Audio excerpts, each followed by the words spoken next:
If you were to ask me what one of the more interesting aspects of Ninjago was, it would be the existence of Vengestone. And that's mainly down to the fact that it's such an important piece of Ninjago and has served such an interesting part in Ninjago history, yet we also don't really know too much about it. So in similar vein to the video about the golden weapons that I made, and also one about the Sword of Sanctuary, which if you haven't watched please do, this is going to be a video where I talk about what Vengestone is, what it can do, how it's been in the show, and where I actually think it came from. And well, the first of all of that, like I said, is what actually is Vengestone, and it is a material that is found in multiple realms that seems to have the ability to be able to negate power, or, if you're Cole in Season 6, give it the ability to actually power someone up. But for as iconic as a thing that it is, unfortunately, that is all that Vengestone actually does. It has no other known ability apart from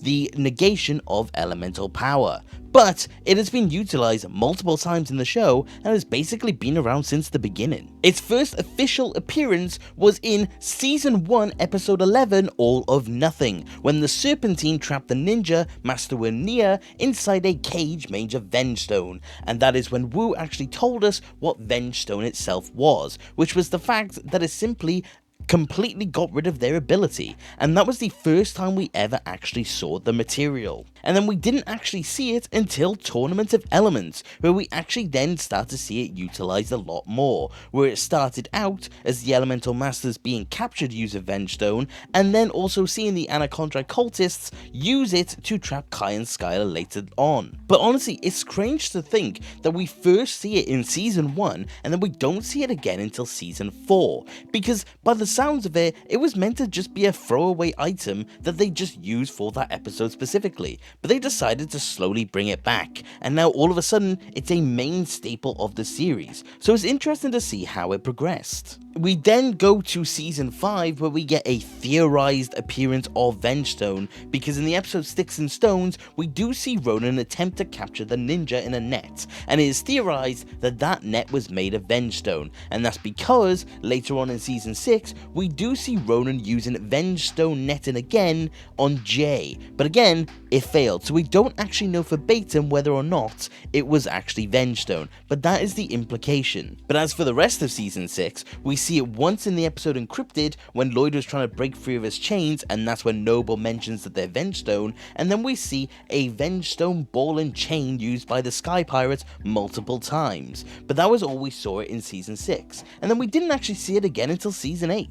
And that was only for one appearance, where we see when Cole was captured by the Sons of Garmadon, they did in fact put him in a cage made of Vengestone. So the implication is that Vengestone seems to be somewhat readily available.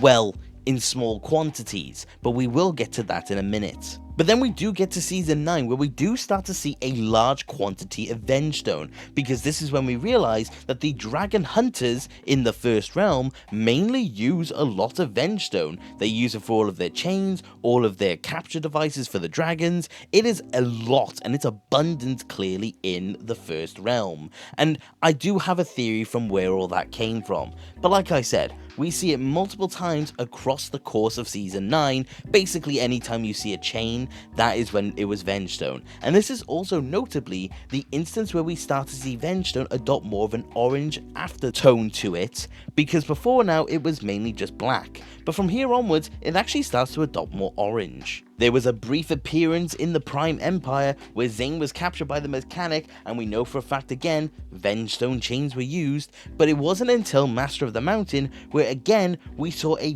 very large quantity of Vengestone again, because well, Shintaro is literally built on top of a Vengestone mine, and that becomes more into play later on, but the fact is that this is where a very large quantity of Vengestone is actually found, and like I said, the next thing up is definitely going to be what confirms that. Because in Seabound, and more specifically Crystallized, we start to see the appearance of something known as the Vengestone Buyer, and this person, who is, well, spoiler alert, later revealed to be Harumi, is collecting a lot of Vengestone, and this is where we realize high quantities clearly is a traded commodity within the land of Ninjago, because while these smaller amounts seem to be easy to get, larger amounts seem to take a long time, because we know it takes multiple years for Harumi to get all of the Vengestone she actually needs. And of course, crystallized, we see Vengestone in its highest quantity, because that is when we realize that the Crystal Warriors,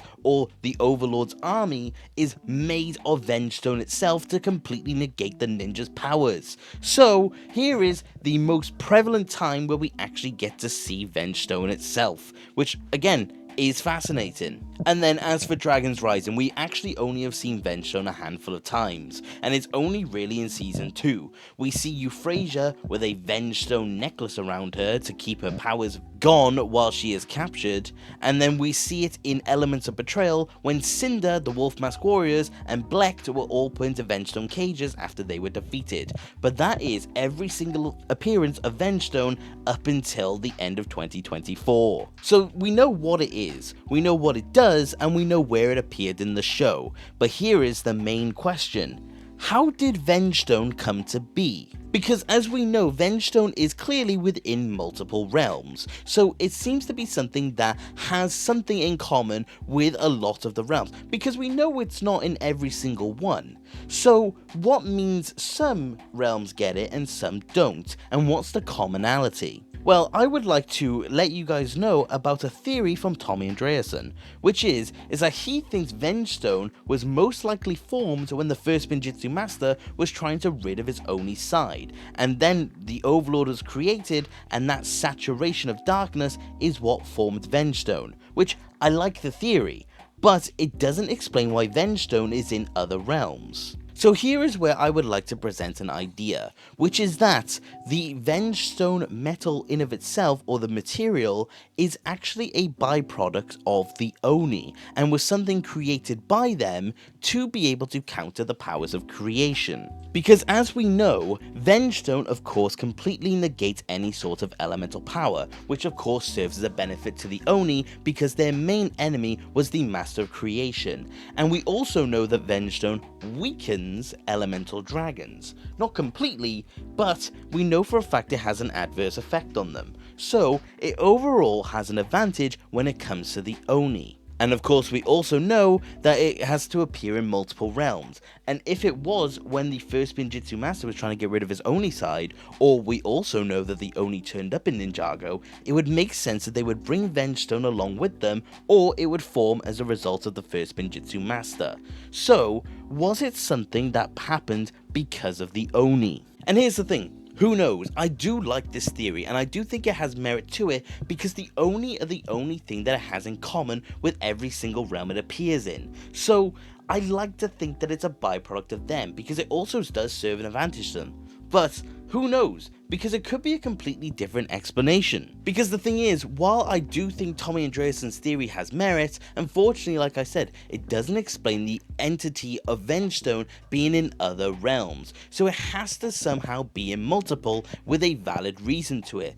Because we do also know that Tommy Andreasen described it as an unhealthy byproduct of some cataclysmic event. So what if the Oni did something to create a metal or a material that would be able to fully counter the powers of creation? But I do have one other theory when it does come to Vengestone, and that is the fact that even though I've said in small quantities it seems to be common enough, however in large quantities it seems to be difficult to get, I do personally believe that all of the Vengestone that we have seen until now in the show, or at least the ones that are in Ninjago, I do think it is purely from the kingdom of Shintaro. Now, because the thing is that Shintaro is clearly a very luxurious plate. It is padded in gold, it has very wealthy citizens, and the king literally sits on an ivory throne. So my theory is that every single instance of Vengestone we've seen until now all was purchased from Shintaro, and that includes the Vengestone we see from the police, the sky pirates, the serpentine, the lot. Every single person would go to King Vangelis to be able to obtain said Vengestone. Because we know Vengestone is obviously a commodity, and we know that Vangelis isn't exactly a good good guy, so I don't think he would discriminate against villains or good guys alike. I think he purely just cared about where he got his money from. So I do think the idea that Vangelis is the reason we've seen every single bit of Vengestone thus far is fairly fascinating, and obviously that is why after the events of season 13 we do kind of see it less, because we know Harumi had to stop building her army, and in Dragon's Rising we barely see any of it apart from a little medallion, so it is an implication that it's a little more rarer after the fact, but that is why it was so common beforehand. But again, let me know what you think of this theory. But that is a brief history and my personal theories when it comes to Vengestone, and let me know what you guys think, and let me know your opinion on the existence of Vengestone itself. But other than that guys, that is about it for today. Thank you for watching, take care, okay,